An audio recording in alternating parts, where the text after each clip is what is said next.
Okay, my names are Peter Jobando. I'm a resident of Suna East Sub-County in Migori County. My education background, I went to Lenana School for my secondary education. Then I went to Nairobi University. I did my BSc in biochemistry. Then after that, I proceeded to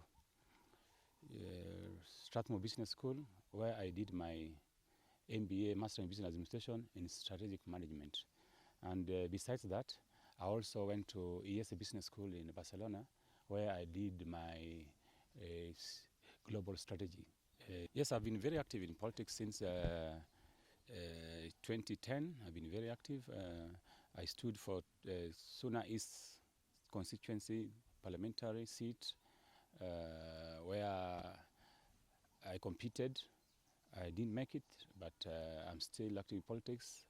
2017, I ganged up with our current governor, Uchila Yako, to try and get the governorship.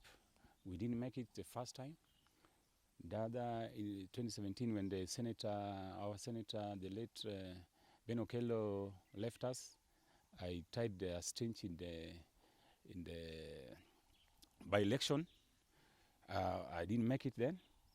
At the same time, 2022, I supported my friend, my longtime friend, Mheshimiwa Uchila Yako, who is the current governor, and ultimately we succeeded in being taking the governorship. The seat is vacant, the speakership, and based on my qualifications and my credentials and the gaps I've noticed in the whole leadership of the assembly, I believe it's just not my wish, but I think there's a calling which gears me to step in there and try to assist, because this is my community, this is my county. I cannot just watch on the periphery or the sidelines when things are not going right. I think I just want to go walk in there, make things right, and then probably our county will move some steps forward. We have to understand the role of an MCA, which is this principal item here is the MCA. The MCA's work, there are three. Principally, there are three. One is legislation, second is oversight, the third one is representation. So as long as we get that concept right and interrogate it, and then we look at a framework of engagement, I think going forward we might get some successes, because when I go into the assembly, of course I must have, is this a leadership position? You have to find a framework of engagement. What leadership? You just don't just walk in that you're a leader, you're a speaker. You have to find a framework of engagement, because you have to get the balance scorecard, the performance position you are going to engage yourself in, because you'll have to look at this thing in different perspectives. We have to look at our financial position in the assembly. We have to look at the processes, internal process, what goes on in what the internal process in the assembly, from the basics, operational issues. Public participation is a concept enshrined in the Constitution. The people in the interior, the villagers, they are down there, Nitumaru, in Opap, or anywhere Nyatike, they deserve to participate in the processes of development, specifically in budget.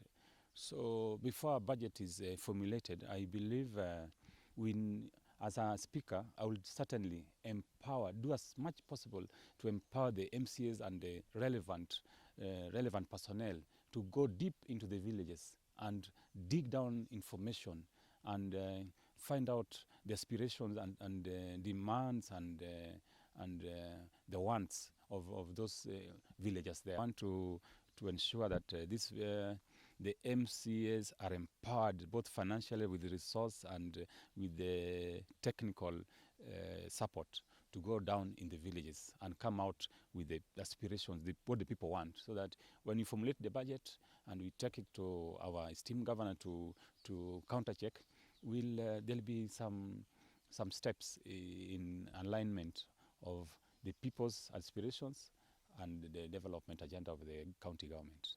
In my opinion, I think will make the environment and the conditions at the ward offices conducive for the MCAs to prefer working in those offices. The connection, the devolution, because that is sense of devolution. The wards, the villages, you'll find the government, I mean the people, the voters will find a big connection that we are close. They are close to the government and the assembly. So those ward officers are very important. We need to facilitate, give them a good, adequate budget so that the MCAs are also of comfort. One thing I want to tell away the MCAs, first of all, I will try as much as possible, and this is not a request from anybody, to restore dignity in them. I'll really have to restore dignity so that they can be free, they can work, and they do the representation part very well in a way that it will beneficial to them and the people they represent. An MCA should be out there. Is actually the ultimate representative of a citizen of a county. So if they're constrained in a way, I think it's not only the MCs losing, but the whole county is losing.